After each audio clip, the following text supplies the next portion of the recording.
అందరికీ నమస్కారం. నా పేరు కాంచనమాల. నా ఛానల్ పేరు కాంచనమాల కాజా యూట్యూబ్ ఛానల్.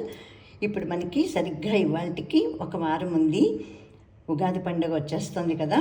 ఉగాది పండుగ గురించి కొంచెం తెలుసుకుందామా? నేను తెలుసుకున్న సమాచారం మీతోటి నేను ఇప్పుడు షేర్ చేసుకుంటున్నాను. ఇప్పుడు మనకి వచ్చే ఉగాది సందర్భంగా నూతన తెలుగు సంవత్సరం పేరు శ్రీ పరాభవనామ సంవత్సరం. ఉగాదికి మనం ఎవరిని పూజించాలి అన్నది కూడా కొంతమందికి సందేహం వస్తుంది కదా. అంటే ఆ రోజు ఏ స్తోత్రం, ఏ అష్టకం, ఏం చదువుకోవాలి అని. అది కాలపురుషుణ్ణి మనం పూజించాలి. కాలమే కదా ఉగాది గమనం, కాలగమనంలో కదా మనం తెలుసుకునేది. అందుకని కాలపురుషుణ్ణి పూజించాలంట. కాలపురుషుడు అంటే ఎవరు మరి ఏంటని సందేహాలు వస్తాయి కదా. మనకి విష్ణువేనంట. విష్ణు సహస్రనామం, విష్ణు షోడశనామం అట్లాగా చదువుకోవచ్చు. అందరినీ పూజించాలి. ప్రత్యేకించి కాలపురుషుడికి ఏంటి అంటే విష్ణు సహస్రనామం అని చెప్తున్నారు. అందరికీ తెలిసినట్టుగా ముందు మనం గణపతిని పూజించుకోవాలి. నేను ఇప్పుడు అందుకనే అందరి దేవుళ్ళు ఉన్న ఈ ఫోటో చూపిస్తున్నాను అనమాట. అందరినీ పూజించుకోవాలి. కాలపురుషుడిని పూజించటం అంటే ఏంటంటే విష్ణు సహస్రనామం. విశ్వం విష్ణుర్వ షట్కారో, విశ్వమంతా నిండి ఉన్న వారు విష్ణుమూర్తి. అందుకని కాలపురుషుడుగా ప్రతీకగా విష్ణుమూర్తిని మనం స్మరించుకోవాలి. గణపతి తర్వాత అందరూ మన ఇష్టదేవతలు, కులదేవతలు అందరూ ఉంటారు కదా. అందరినీ మన ఓపిక తగ్గట్టు మనకి చేసుకోవాలి. ఎవరికి శక్తి ఉంటే అంతవరకు అన్నీ చదువుకోవటం, సత్కాలక్షేపం చేయటం, పంచాంగ శ్రవణం వినటం, షడ్రుచులు ఉన్న ఉగాది పచ్చడి తయారు చేసుకోవటం, నైవేద్యం పెట్టడం. అదే మెయిన్ నైవేద్యం నాకు తెలిసి.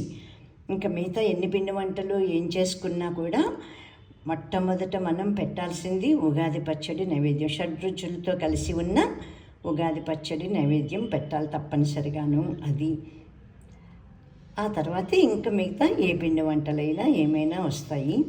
అది ఉగాది పచ్చడితోటి మనం పూజ చేసేసుకొని నైవేద్యం పెట్టుకుని ఉగాది పండుగ చేసుకోవాలన్నమాట.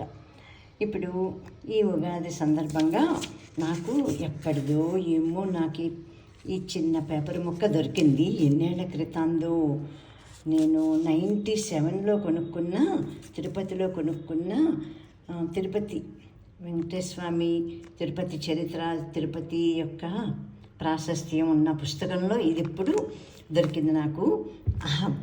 అంటే 1997లో ఎక్కడి నుంచో ఏమో నేను కట్ చేసుకుని పెట్టుకున్నాను అనమాట. మనం చిన్నప్పుడు ఎప్పుడో పెద్ద బాల శిక్షలో చదువుకొని ఉంటాం కదా. ఈ తెలుగు సంవత్సరాల పేర్లన్నీని ఒకసారి మనం గుర్తు చేసుకుందామా? తెలుగు సంవత్సరముల పేర్లు: ప్రభవ, విభవ,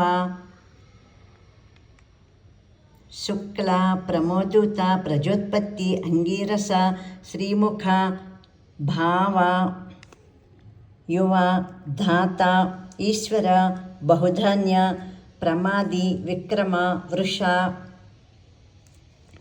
చిత్రభాను, స్వభాను, తారణ, పార్థివ, వ్యయ, సర్వజిత్తు, సర్వధారి, విరోధి, వికృతి, ఖర, నందన, విజయ, జయ, మన్మథ, దుర్ముఖి,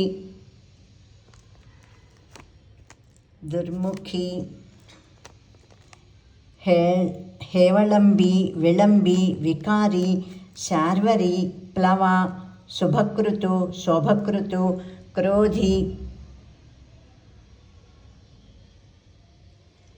విశ్వావసు. ఇప్పుడు మనకి ఇంకొక వారంతో ఈ విశ్వావసు అయిపోతుంది. ఇప్పుడు వచ్చే గురువారం నాడు 19వ తారీఖు కదా రాబోయేది మనకి పరాభవనామ సంవత్సరం. ప్లవంగ, కీలక, సౌమ్య, సాధారణ, విరోధికృతు, పరిధావి, ప్రమాది చ, ఆనంద, రాక్షస, నల, పింగళ, కాళయుక్త, సిద్ధార్థి, రౌద్రి, దుర్మతి, దుందుభి, రుధిరోద్గారి, రక్తాక్షి, క్రోధన, అక్షయ. ఈ 60 సంవత్సరాలు తెలుగు సంవత్సరాలు అన్నమాట. మన పంచాంగం ప్రకారం తెలుగు సంవత్సరాలు మనకి ఏ ముహూర్తాలు పెట్టినా ఏం చేసినా మనం పుట్టినప్పుడు పెళ్ళిళ్ళకేంటి అన్నిటికీ కూడా ముహూర్తాలు చూసుకునేదంతా కూడాను ఈ తెలుగు సంవత్సరాలు ఉన్న క్యాలెండర్ ప్రకారమే పంచాంగం అంటారు. క్యాలెండర్ కూడా అనరు. ఈ పంచాంగం ప్రకారమే ఇప్పుడు సంవత్సరాలు మట్టుకు నాకు దొరికింది. అది ఇప్పుడు నేను తీసుకుని చాలా ఆశ్చర్యంగాను చదువుతున్నాను అనమాట. అది అందుకని ఎప్పుడు మీకు కూడాను తెలియజేస్తున్నాను. చిన్నప్పుడు ఏకంగా పట్టించేసేవారు అనమాట మాకు ఎలిమెంటరీ స్కూల్లో. ఫస్ట్ నుంచి 5th వరకు మాకు ఎలిమెంటరీ స్కూలు. అప్పుడే అబ్బో దెబ్బలు కూడా పడేవి తప్పు చెప్తాను. 60 సంవత్సరాలు బట్టేయటమే. సంవత్సరాలు, ఋతువులు, తిథులు, వారాలు, నక్షత్రాలు 27 అన్నీ కూడా బట్టేయటమే. అప్పుడు మేమైతే పెద్ద బాల శిక్ష, ఇంత లావు ఇవి కాదు, చిన్నగా ఉండేదనమాట. ఆ పెద్ద బాల శిక్షలోనే అన్నీ మాకు నేర్పించారు. అందులోనే బాగా బట్టేయటం అనమాట. అన్నీ ఏమన్నాడు అప్పగించాలి తెలుగు మాస్టర్కి. అంత స్ట్రిక్ట్గా అన్నీ రావాలి. ఎక్కాలు కూడా అంతే, అన్నీ వచ్చేయాలి, గెట్ బై హార్ట్ వచ్చేయాలి. ఏమన్నా మధ్యలో అడిగితే టెకెమని చెప్పేయాలి. అట్లా ఉండేదన్నమాట. ఇప్పుడు నాకు ఈ పేపర్ కనిపించడంతో ఇన్ని మాటలు నాకు గుర్తొస్తున్నాయి. అందరూ కూడా ఆయురారోగ్యాలతోటి, ఐశ్వర్యాలతోటి, సుఖ సంతోషాలతోటి మనుషులందరూ ఉండాలి. అలాగే దేశం, ప్రపంచం అంతా కూడా సుభిక్షంగా ఉండాలి అని మనమందరం కూడా ఏకకంఠంతో మనమందరం కోరుకోవాలి. ప్రస్తుతం పరిస్థితులు బాగోలేదు కదా, అన్నీ ఎక్కడికక్కడ యుద్ధాలు ఆగిపోవాలని, అందరూ కూడాను సుఖశాంతులతోటి ఉండాలని అందరూ మనస్ఫూర్తిగా కోరుకుంటే కనుక అంతా కూడా అవుతుంది. పైనున్న దేవతలు, తదాస్తు దేవతలు ఉంటారు కదా, వారు తదాస్తు తదాస్తు తదాస్తు అంటారట. అందుకని మనం అందరం కూడా సహృదయంతో ప్రపంచమంతా సుఖశాంతులతోటి ఉండాలి అని కోరుకోవాలి. ప్రపంచంలో ఉన్నదంతా ఎవరు? మనమే కదా అందరమును. అలాగే పశుపక్షులు మొత్తం యూనివర్స్ అంతా కూడాను పీస్ఫుల్గా ఉండాలి అని కోరుకుందాము. అందరికీ కూడా మరొక్కసారి నూతన తెలుగు సంవత్సరం శుభాకాంక్షలు.